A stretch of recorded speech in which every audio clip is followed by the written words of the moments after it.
Welcome here to the Willow Street Foundation 4th Annual Golf Tournament here with Dale Shackleford, Syracuse men's basketball legend, here helping out the community, helping kids, doing great things, phenomenal things in your life, and also here today. And of course, myself, Dan Tortora, here with you, broadcasting live from the Willow Street Foundation Golf Tournament. And Dale, first and foremost, what makes you want to be a part of not just helping the Central New York community, but doing it through Willow Street?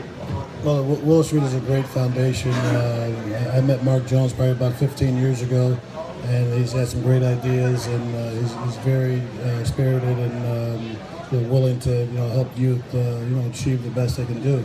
And to be asked to be part of it is a wonderful thing for me. And I wish that we had things like this when I was growing up as a kid to help some of us turn out to be better kids and understand what life's all about.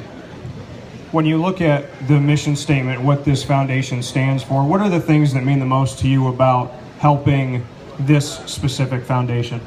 Well, it gives the kids the opportunity that otherwise may not have it to see different parts of the country, see how other people live, and how you can just make yourself and possibly help the community become a better place to live. When you look at Central New York and giving back to this community, what can you say about what the community has given to you over your time and how much this community has meant to you? Oh, it's unbelievable. Growing up as a kid and everything, coming here to Syracuse University, the people in the community have been very good, they're very supportive. No matter where you go, somebody recognizes you and appreciate watching you play basketball. But it's also appreciative on our part to have people come out and watch us play and support us, and it gives you that energy, that great feeling that you would never want to go anywhere else, and you always want to keep doing it over and over again. Not the only one out here from Syracuse men's basketball history. Look at the likes of Roosevelt Bowie, who's been out here, Lawrence Moten, as well as Marty Head, and a lot of different guys in the history of Syracuse basketball. What does it mean to you to get to see some old teammates as well as some other guys that obviously have that connection with you for Syracuse? Well, a lot of these guys I keep in touch with all year long. Marty and I, we were roommates on the road in college and everything, and we also played together in England for a couple of years. Roosevelt and I, we've always gotten together at golf outings, and we keep in touch. He comes to visit me sometimes. I come to visit him, and I get to see some of the younger guys at the games and different functions. It's always great. We always sit around and talk and reminisce about the way it was when we played and how much better we were than they were. When you look back on the history, especially you look at Jim Boeheim's first 4 seasons, record of 100 wins, 18 losses, just going back in that time, looking at what Rosie did, what Louie did, what you did, what the history of Syracuse did, 18 losses in 118 games. What does that mean to you when you look back on it? Well, it's a great thing. We had a bunch of upstate New York guys, guys that weren't highly recruited. That Rose and I talked about this a little bit last night with Marty. We had guys that come in and say, we're not individuals, we're a team. And that's how we try to play. On any given night, somebody can score 20 points, somebody can get 10, 12 rebounds, but we have to do it all together as a team. And as long as all 5 guys are playing defense, the other guys on the bench that's coming in to sub for you are in the right frame of mind in the game, so we can win games.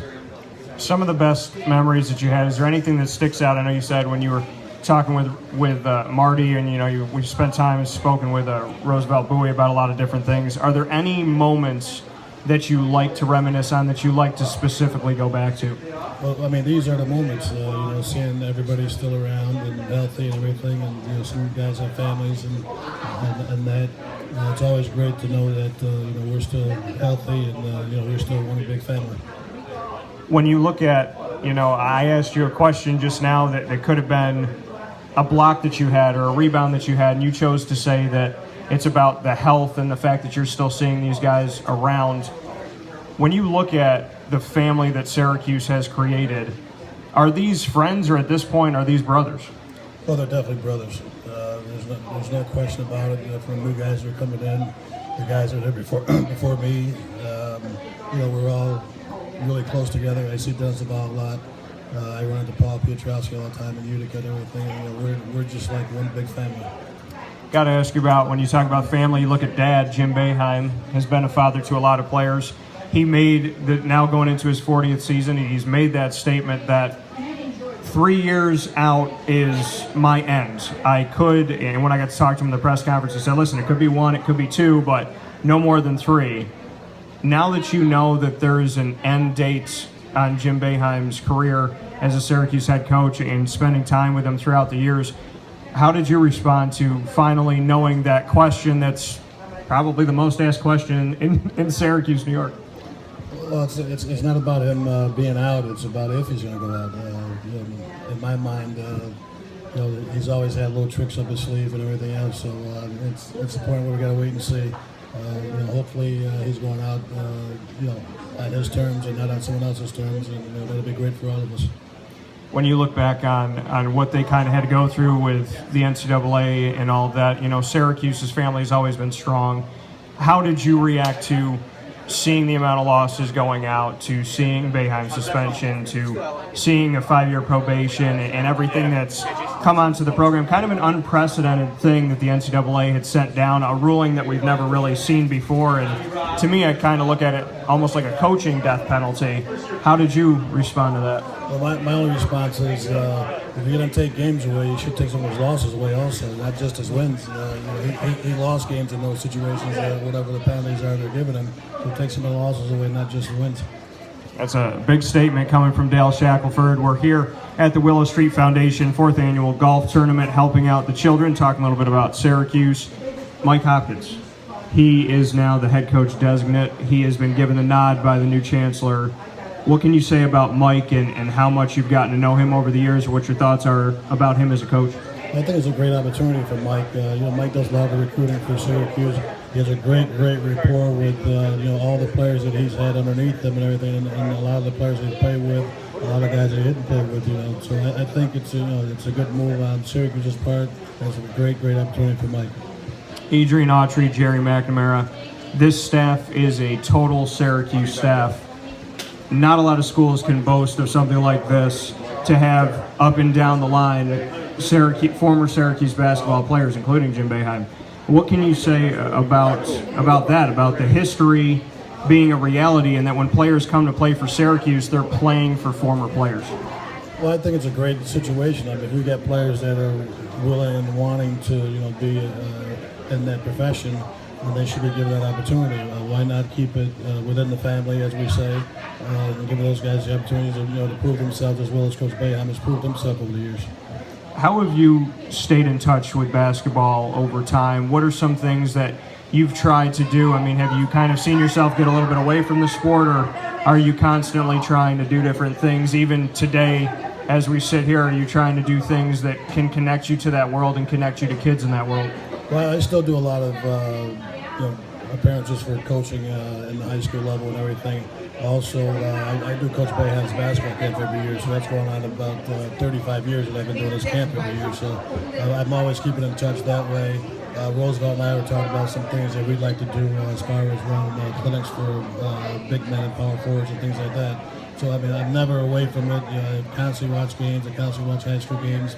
I still try to play a little bit. I tore my meniscus about 2.5 years ago. And I was playing a master basketball tournament down in Florida, so I'm trying to get back into a little bit of shape so I can resume that in 2016. When you look at big men, it seems like at Syracuse more often now that it takes some time for them to get into it, to get comfortable, to kind of find their way. What was it when it was Rosie, when it was Louie, when it was you? What got you on that court, quick, fast reaction? Because it seems like it takes a little bit of time to get those centers working. That Rock's best season was his last season. So how did you look at that time compared to this time? Is there any difference? Is it just the talent of the players? Is it how they come in and how they work their body out before they get here? I mean, what would you attribute to you being able to just go right out there and some of these guys taking some time? Well, it's a little mentality of, you learning from what you learned in high school. I mean, some of us had good background coaching in high school. Some of us was given opportunities to play and not be challenged by anybody in high school. I think that a lot of these guys have to come in with the mentality that if I want to score points, I got to get the ball off the boards. I got to run back and play defense. I got to be in the right position, learning how to play my back to the basket, being very aggressive and saying, in practice every day, I want to work my tail off to get playing time. And a lot of guys today in every area tend to concede to guys and not push them and push themselves in order to be a better player. I believe when you were at Syracuse that you played all 5 positions and you started all 5 positions. What was it like for that, and how, I mean, did you have a comfort level, or it takes a lot for somebody to be able to be a 3 or a 4. You were 1 through 5. What can you attribute to that and your ability to play anywhere? Well, I came through high school. I had a high school coach, Jim Klein, who he made sure that we understood every aspect of the game. I wasn't just a power forward or a small forward. I had to understand what every player on that floor did.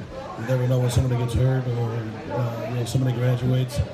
You got younger players coming in. You need a veteran to step in and do what you have to do. I was very fortunate that I was told ahead of time that I would be in those positions, so I had time over the summer to think about it and work at it. It wasn't where I was just thrown in there. Other than my freshman year when I played center, that was the only time I was actually thrown in the mix. But other than that, I had time to prepare, and I had good coaches to prepare me for that. Before I let you go, Mark Jones, somebody that you said you've known for a very long time, to speak on him.